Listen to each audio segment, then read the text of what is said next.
Kita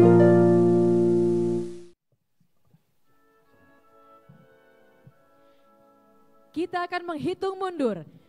3, 2, 1.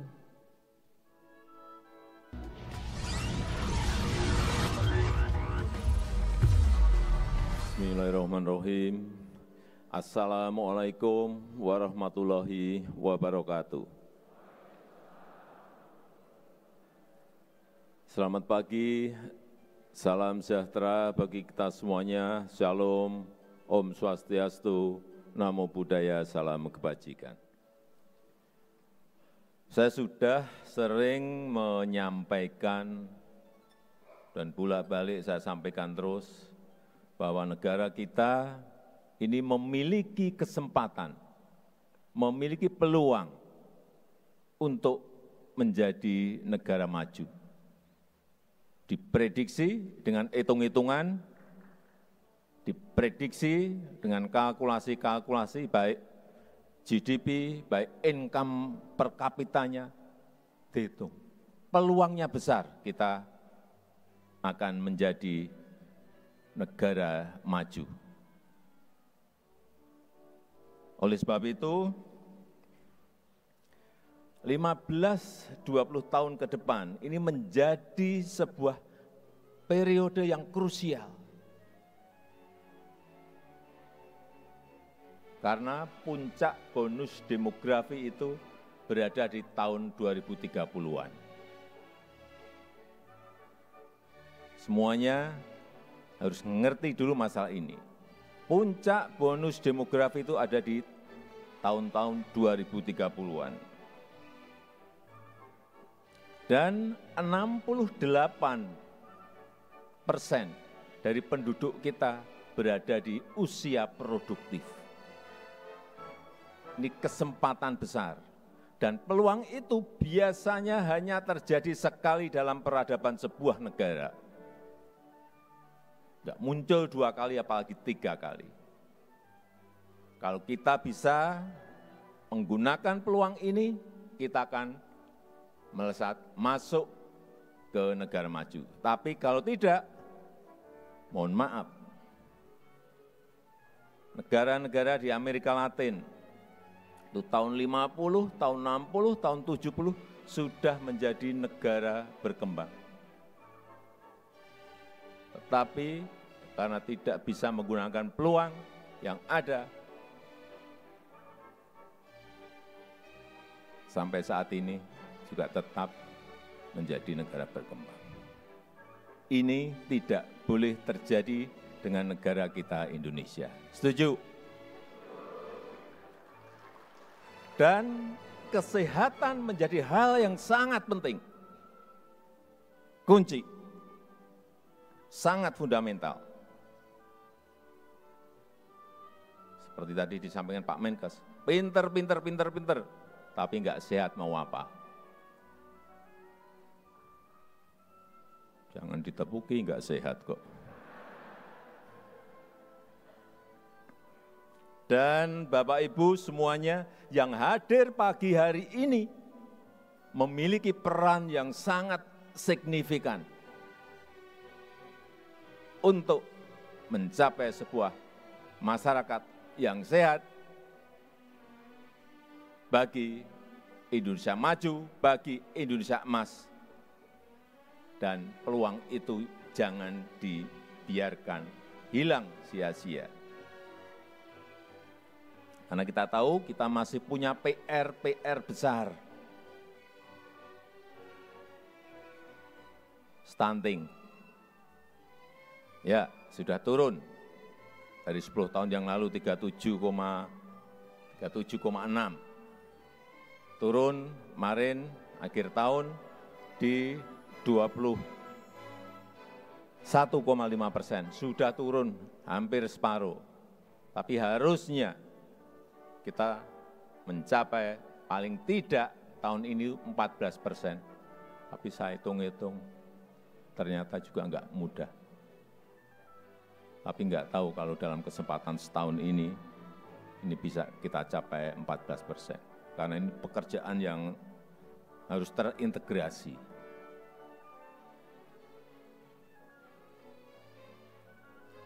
Dan juga selain stunting, yaitu kematian akibat penyakit tidak menular. Yang paling banyak adalah stroke, sampai 330-an ribu kematian per tahun akibat stroke. Kemudian juga jantung,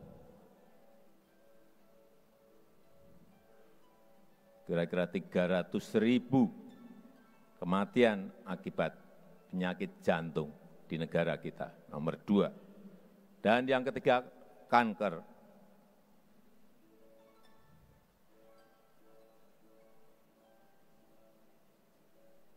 Inilah pekerjaan besar kita. Tetapi kita tahu puskesmas sekarang ini sudah dikirim alat-alat lab, USG, EKG untuk mengatasi sedini mungkin hal-hal yang tadi saya sampaikan. Barangnya sudah datang belum ya? Sudah? USG, EKG, sudah. Kemudian juga di RSUD Kabupaten dan Kota. Saya sekarang setiap ke daerah, secara sampling saya langsung masuk ke rumah sakit. Bukan karena sakit. Masuk ke RSUD. Masuk ke rumah sakit milik pemerintah pusat, pemerintah provinsi, RSUD milik kabupaten dan kota, masuk. Saya hanya ingin memastikan bahwa ada kesiapan dari rumah sakit daerah, rumah sakit yang ada di daerah, untuk menerima yang namanya CT scan, mamogram, cath lab. Beberapa yang saya masuk, barangnya sudah ada di sana.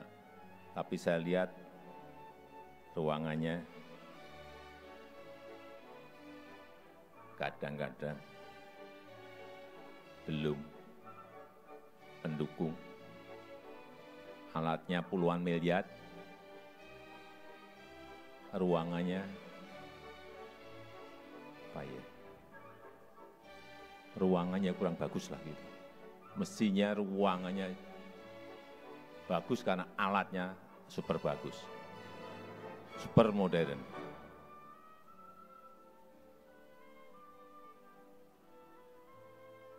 Pak Menteri mungkin diberi contoh 1 atau 2 ruangan yang benar itu seperti apa sih?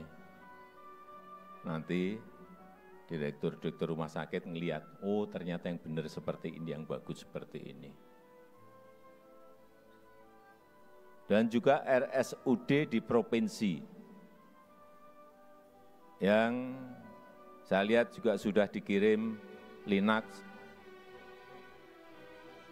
MRI. Benar, sudah? Beberapa sudah. Memang belum semuanya. Karena ini menyangkut juga persiapan SDM, persiapan anggaran kita. Saya kemarin masuk ke rumah sakit daerah di Kalimantan Barat, Provinsi Kalimantan Barat, di Kabupaten Mempawah. Dirutnya ada enggak? Hadir? Tunjuk jari. Takut. Saya ini mau muji. Rumah sakitnya bagus. Dibangun dengan tata ruang yang baik. Baru nanti setelah dipuji gini tunjuk jari saya, Pak. Bagus, tata ruangnya bagus, sinar dari luar juga masuk sangat bagus. Dan yang saya harus acungi jempol, rumah sakit itu dibangun habis 200-an miliar lebih, itu semuanya dari APBD.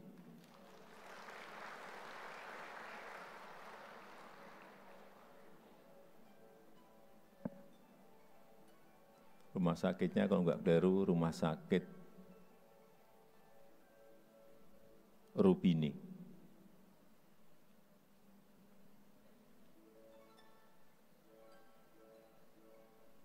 Memang problem terbesar kita adalah dokter yang kurang, dokter spesialis yang kurang. Ini persoalan besar kita. Dan supaya Bapak Ibu tahu bahwa rasio dokter kita masih 0,47. 0,47. Rankingnya 147 dunia.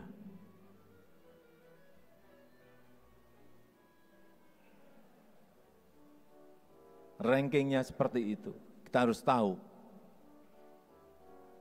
Ini yang akan kita kejar.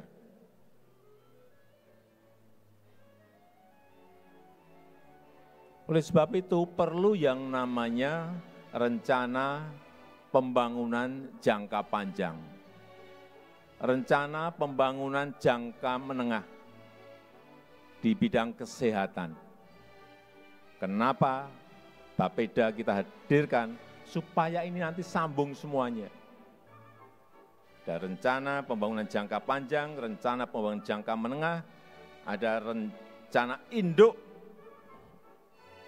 kesehatan, sambung nanti sampai ke daerah, semuanya sambung. Jangan sampai pusat ke utara, daerah ke selatan. Udah, itu yang perlu saya tekankan pada pagi hari ini. Semuanya harus inline, semuanya harus satu garis lurus, mana yang akan dikerjakan. Kita kerjakan rame-rame. Oleh sebab itu pagi hari ini kita ingin mengkonsolidasikan itu dan mengintegrasikan agar kerja kita bersama-sama ini menghasilkan sebuah hasil yang konkret dari persoalan-persoalan kesehatan yang kita miliki.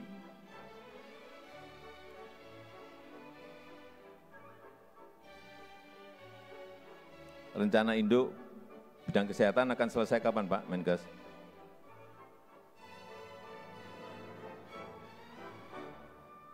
Pak Menteri yang menyampaikan loh ya, Agustus akan selesai. Itu harus menjadi pedoman nasional. Harus menjadi pedoman nasional. Baik pusat, baik daerah, provinsi, kabupaten, dan kota, serta swasta.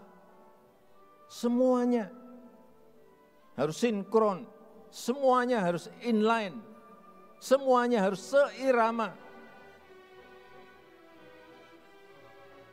Jangan berjalan sendiri-sendiri, akan tidak menghasilkan apa-apa nantinya, kalau berjalan sendiri-sendiri. Saya yakin jika semua kompak berjalan, akan signifikan kemajuan di bidang kesehatan negara kita. Yang terakhir, kita harus memperkuat industri kesehatan dalam negeri. Ini bolak-balik saya sampaikan, 1 juta lebih warga negara kita Indonesia berobat ke luar negeri. Ke Malaysia, Singapura, ke Jepang, ke Korea, ke Eropa, ke Amerika. Dan kita kehilangan 11,5 miliar US dollar. Kalau dirupiahkan 180 triliun. 180 triliun hilang. Karena warga kita tidak mau berobat di dalam negeri. Dan pasti ada sebabnya kenapa enggak mau berobat di dalam negeri. Ini persoalan yang harus diselesaikan. Kemudian 90% bahan produksi farmasi itu masih impor. 90% masih impor. Kemudian 52% alkes kita juga masih dominasi impor. Enggak apa-apa yang alat tadi yang saya sampaikan tadi mungkin belum, tapi urusan misalnya hal yang kecil-kecil, jarum, ranjang di rumah sakit, alat infus, selang, ya jangan. Harus kita berani memproduksi sendiri. Saya rasa itu yang ingin saya sampaikan dalam kesempatan yang baik ini. Dan dengan mengucap Bismillahirrahmanirrahim, pada pagi hari ini secara resmi saya buka Rapat Kerja Kesehatan Nasional tahun 2024. Terima kasih. Wassalamualaikum warahmatullahi wabarakatuh.